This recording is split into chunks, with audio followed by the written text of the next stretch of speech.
queridos irmãos, queridas irmãs, esta cena que acabamos de escutar do Evangelho, de Jesus caminhando sobre as águas, é uma cena que é bastante conhecida.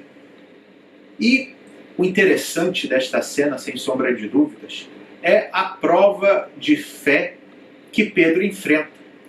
Porque ao ver Jesus caminhando sobre as águas, naquela tempestade, as ondas eram altas, o vento era contrário, Pedro, na sua impulsividade, e que no fundo corresponde a essa fé sincera, a esse amor sincero, mas ao mesmo tempo que não sabe medir ainda as suas reais capacidades, às vezes acha que pode mais do que realmente pode.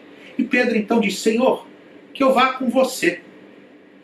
E eis que Jesus diz: vem. Pedro se lança e começa a caminhar, porque realmente ele tinha fé. Era um homem que amava Jesus, porém não tinha ainda uma fé perfeita, não tinha ainda uma fé madura. E aí começa a se distrair com aquilo que ele tinha ao seu redor, o vento contrário, as ondas altas, a escuridão da noite, e começa a afundar. Jesus então o retira e faz uma repreensão. Homem de pouca fé, por que duvidaste? E logo depois o vento se acalma. É interessante para que possamos até compreender melhor essa passagem, sobretudo naquilo que pode nos ensinar, olhar para a primeira leitura de hoje, do livro do profeta Jeremias, onde nós vimos essa cena que tem lugar após a primeira invasão do rei Nabucodonosor a Jerusalém, no ano 583. Jerusalém tinha sido atacada, o rei tinha sido levado, junto com outros nobres, em cativeiro para a Babilônia. O templo tinha sido saqueado pelos babilônios e tantos vasos sagrados, objetos de culto, tinham sido levados para a Babilônia.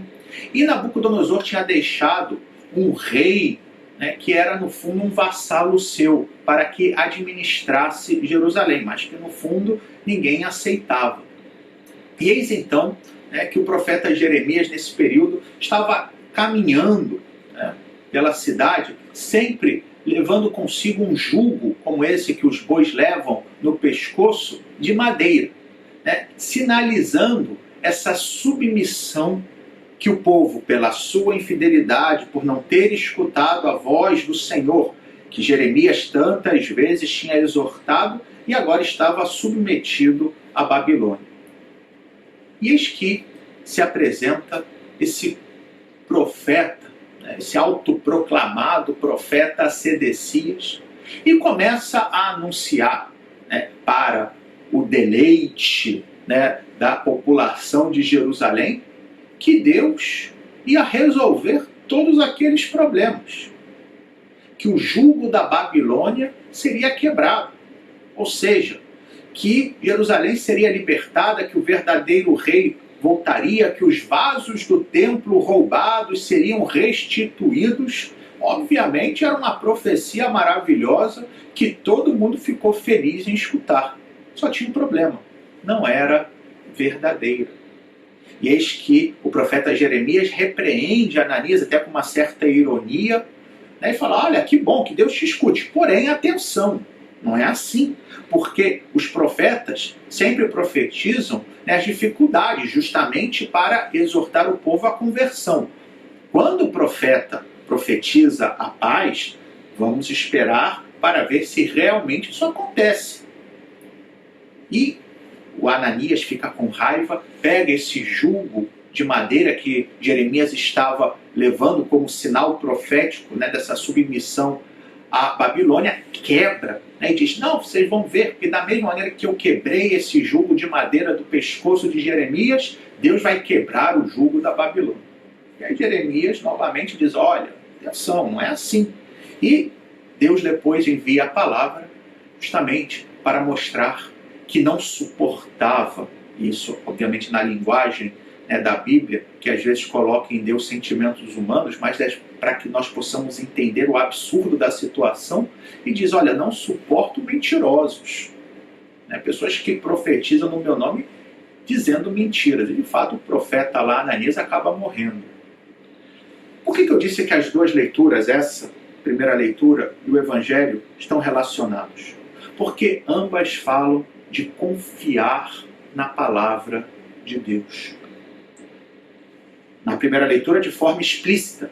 Na segunda leitura, de forma simbólica, porque no fundo, quando Jesus diz a Pedro que viesse no meio da tempestade, no fundo representa aquilo que Deus nos diz, a palavra de Deus que nos exorta em meio à tempestade, em meio às contrariedades, ou seja, quando nós somos exortados a viver segundo o Evangelho, mesmo quando tudo ao nosso redor aparentemente é contrário.